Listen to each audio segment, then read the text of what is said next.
जय माता दी। हरे कृष्ण। आप सभी पर माँ भगवती की कृपा सदैव बनी रहे।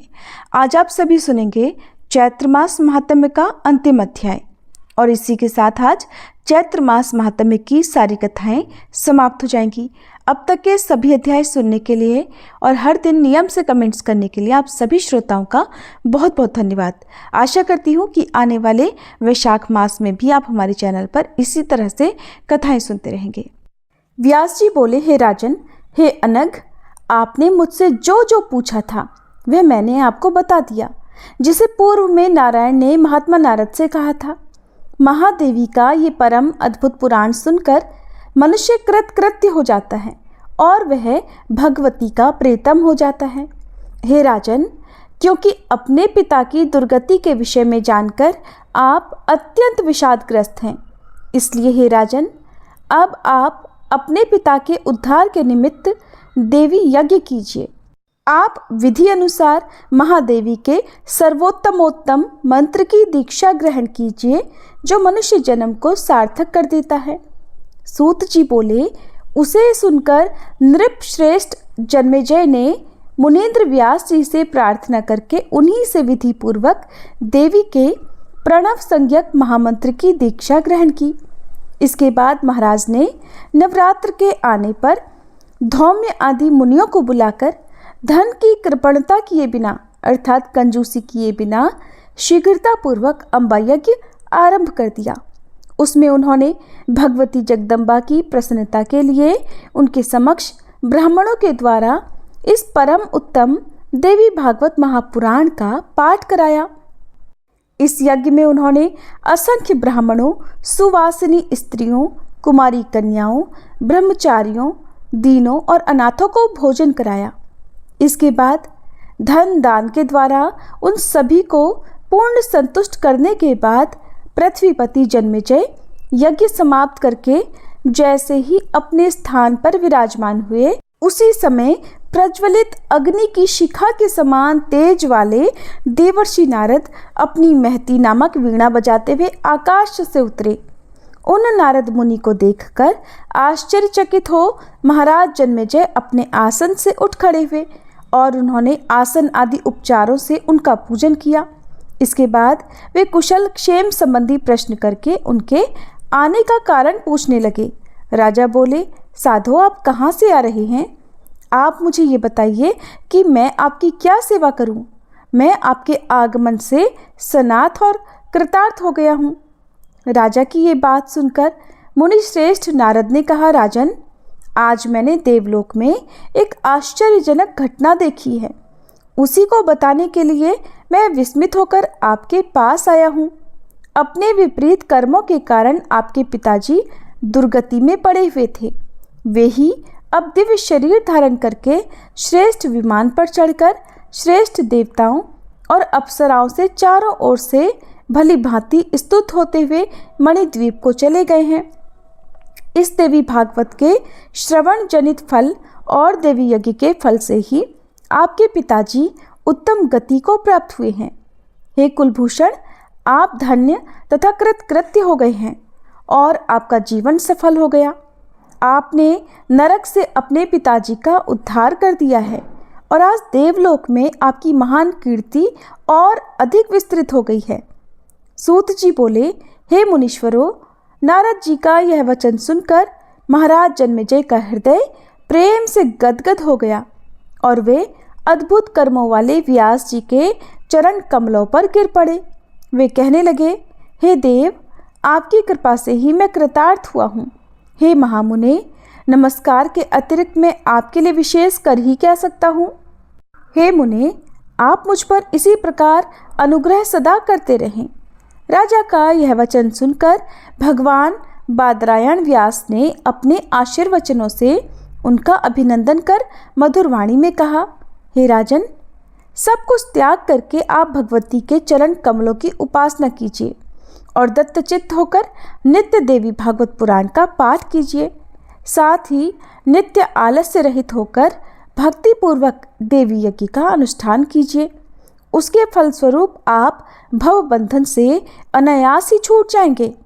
यद्यपि विष्णु पुराण तथा शिव पुराण आदि अनेक पुराण हैं, किंतु वे इस देवी भागवत पुराण की 16वीं कला की भी समता नहीं कर सकते।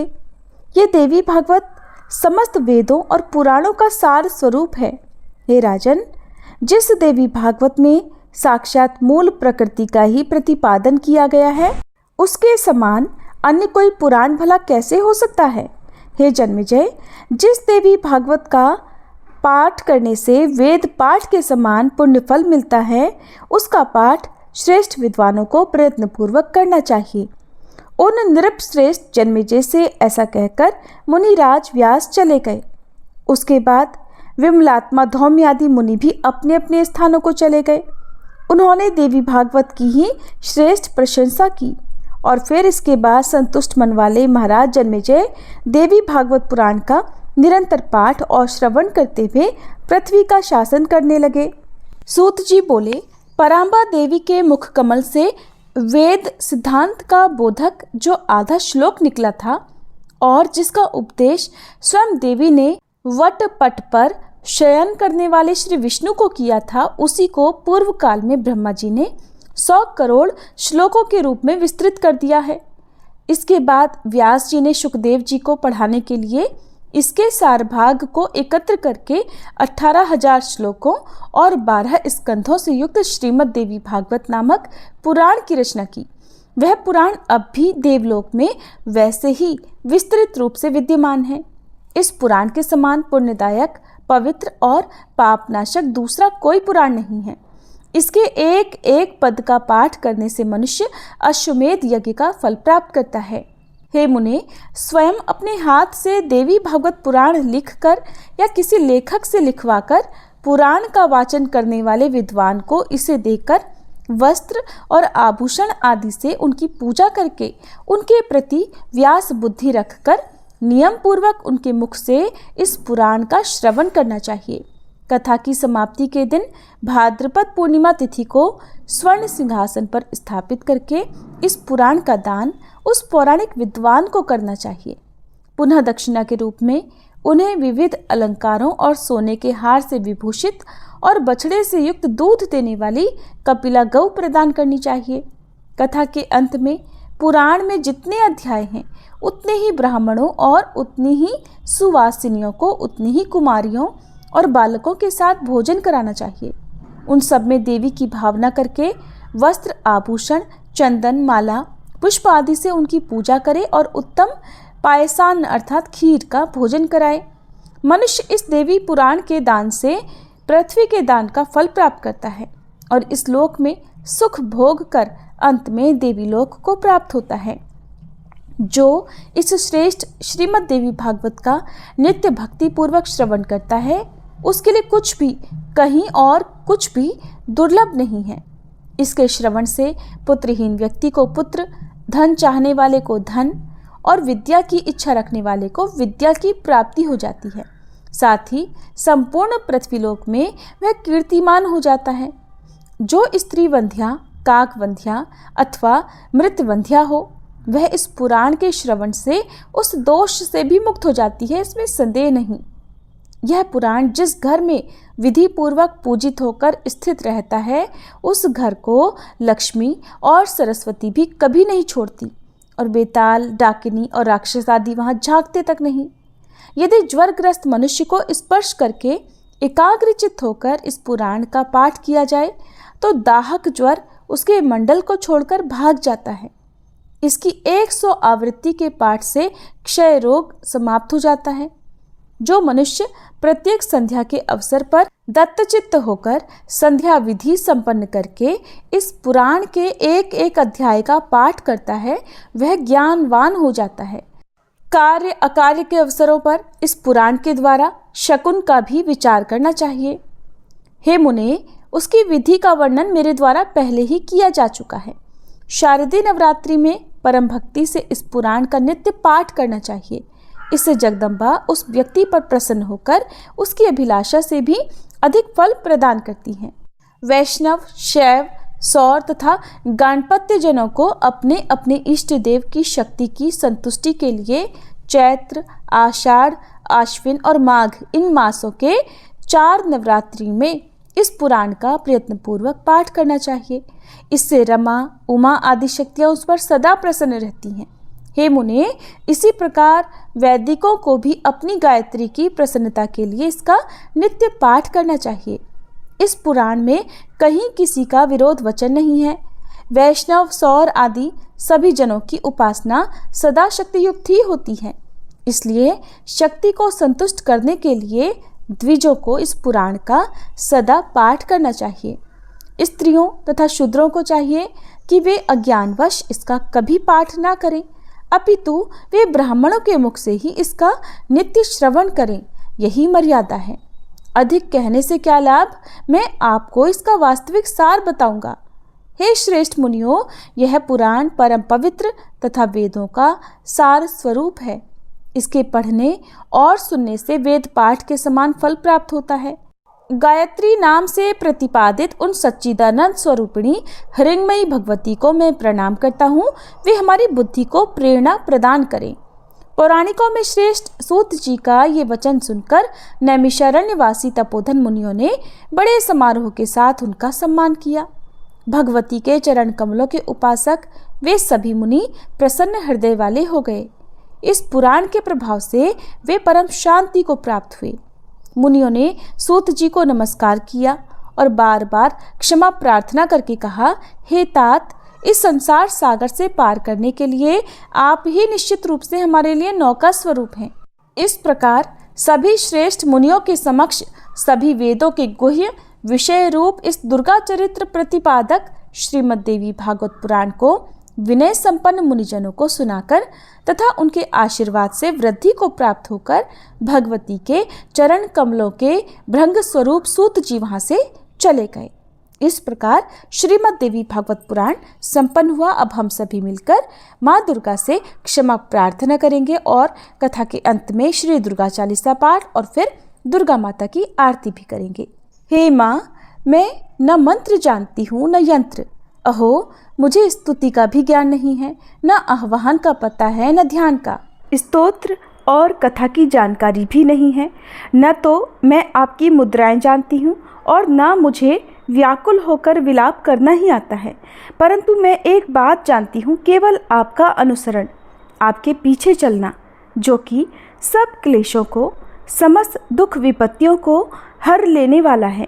सबका उद्धार करने वाली कल्याणमयी माता, मैं पूजा की विधि नहीं जानती। मेरे पास धन का भी अभाव है। मैं स्वभाव से भी आलसी हूँ और मुझसे ठीक ठीक पूजा का संपादन हो भी नहीं सकता। इन सभी कारणों से आपके चरणों की सेवा में जो त्रुटि हो गई है उसे क्षमा करना, क्योंकि कुपुत्री का होना संभव है किंतु कहीं भी माता कुमाता नहीं होती। माँ, इस पृथ्वी पर आपकी सीधी सादी संतानें तो बहुत सी हैं, किंतु उन सब से मैं ही अत्यंत चपल आपकी संतान हूँ। मेरे जैसी चंचल कोई विरला ही होगी। शिवे, मेरा जो यह त्याग हुआ है ये आपके लिए कदापि उचित नहीं है, क्योंकि संसार में कुपुत्र और कुपुत्री का होना संभव है किंतु कहीं भी कुमाता नहीं होती। हे जगदम्ब, हे माता, मैंने आपके चरणों की सेवा कभी नहीं की। देवी, आपको अधिक धन भी अर्पित नहीं किया, फिर भी मुझ जैसी अधम पर जो आप अनुपम स्नेह करती हो, इसका कारण यही है कि संसार में कुपुत्र और कुपुत्री पैदा हो सकते हैं किंतु कहीं भी कुमाता नहीं होती। गणेश जी को जन्म देने वाली माता पार्वती, मुझे नाना प्रकार की सेवाओं में व्यग्र रहना पड़ता था, इसलिए अन्य देवी देवताओं की सेवा पूजा मुझसे नहीं हो पाती, इसलिए उनसे कुछ भी सहायता मिलने की आशा नहीं है। इस समय यदि आपकी कृपा नहीं होगी तो मैं अवलंब रहित होकर किसकी शरण में जाऊंगी। माता अपर्णा, आपके मंत्र का एक अक्षर भी कान में पड़ जाए तो उसका फल ये होता है कि मूर्ख चांडाल भी मधुपाक के समान मधुर वाणी का उच्चारण करने वाला उत्तम वक्ता हो जाता है। दीन मनुष्य भी करोड़ों स्वर्ण मुद्राओं से संपन्न हो चिरकाल तक निर्भय विहार करता रहता है। जब मंत्र के एक अक्षर के श्रवण का ऐसा फल है तो जो लोग विधिपूर्वक जप में लगे रहते हैं उनके जप से प्राप्त होने वाला उत्तम फल कैसा होगा। इसको कौन मनुष्य जान सकता है? भवानी, जो अपने अंगों में चिता की राख भभूत लपेटे रहते हैं, जिनका विष ही भोजन है, जो दिगंबरधारी हैं, मस्तक पर जटा और कंठ में नागराज वासुकी को हार के रूप में धारण करते हैं और जिनके हाथ में कपाल शोभा पाता है, ऐसे भूतनाथ पशुपति भी जो एकमात्र जगदीश की पदवी धारण करते हैं, इसका क्या कारण है? ये महत्व उन्हें कैसे मिला? ये केवल आपके पाणी ग्रहण की परिपाटी का फल है। आपके साथ विवाह होने से ही उनका महत्व बढ़ गया। मुख में चंद्रमा की शोभा धारण करने वाली माँ, मुझे मोक्ष की इच्छा नहीं है, संसार के वैभव की भी इच्छा नहीं है, न विज्ञान की अपेक्षा है, न सुख की आकांक्षा। अतः आपसे मेरी यही याचना है कि मेरा जन्म मृडानी, रुद्राणी, शिव, शिव, भवानी इन नामों का ही जप करते हुए बीते। माँ श्यामा, नाना प्रकार की पूजन सामग्रियों से कभी विधि पूर्वक आपकी आराधना मुझसे नहीं हो सकी। सदा कठोर भाव का चिंतन करने वाली मेरी वाणी ने कौन सा अपराध नहीं किया है? फिर भी आप स्वयं ही प्रयत्न करके मुझ अनाथ पर जो किंचित कृपा दृष्टि रखती हो, माँ, ये आपके ही योग्य है। आपकी जैसी दयामयी माता ही मेरी जैसी कुपुत्र और कुपुत्री को भी आश्रय दे सकती हैं। माता दुर्गे, करुणा सिंधु महेश्वरी, मैं विपत्तियों में फंसकर आज जो आपका स्मरण करती हूँ, पहले कभी नहीं करती रही। इसे मेरी शठता न मान लेना, क्योंकि भूख प्यास से पीड़ित बालक माता का ही तो स्मरण करते हैं। जगदम्ब, मुझ पर जो आपकी पूर्ण कृपा बनी हुई है, इसमें आश्चर्य की कौन सी बात है? पुत्र अपराध पर अपराध क्यों ना करता जाता हो, फिर भी माता उसकी उपेक्षा नहीं करती। महादेवी, मेरे समान कोई पातकी नहीं है और आपके समान दूसरी कोई पापहारिणी नहीं है। ऐसा जानकर जो उचित जान पड़े वह कीजिए। श्री दुर्गा चालीसा। नमो नमो दुर्गे सुख करनी, नमो नमो अम्बे दुख हरनी, निरंकार है ज्योति तुम्हारी, तिहु लोक फैली उजियारी। शशि ललाट मुख महाविशाला, नेत्र लाल भ्रकुटी विकराला, रूप मातु को अधिक सुहावे, दर्श करत जन अति सुख पावे। तुम संसार शक्ति लय कीना, पालन हेतु अन्न धन दीना, अन्नपूर्णा हुई जगपाला, तुम ही आदि सुंदरी बाला। प्रलय काल सब नाशनहारी, तुम गौरी शिव शंकर प्यारी। शिव योगी तुम्हारे गुण गावे, ब्रह्मा विष्णु तुम्हें नित ध्यावे। रूप सरस्वती को तुम धारा, दे सुबुद्धि ऋषि मुनिन उबारा। धर्यो रूप नरसिंह को अम्बा, प्रगट भई फाड़ कर खम्बा। रक्षा करी प्रहलाद बचायो, हिरणाकुश को स्वर्ग पठायो। लक्ष्मी रूप धरो जग माही, श्री नारायण अंग समाही। क्षीर सिंधु में करत विलासा, दया सिंधु दीजे मन आसा।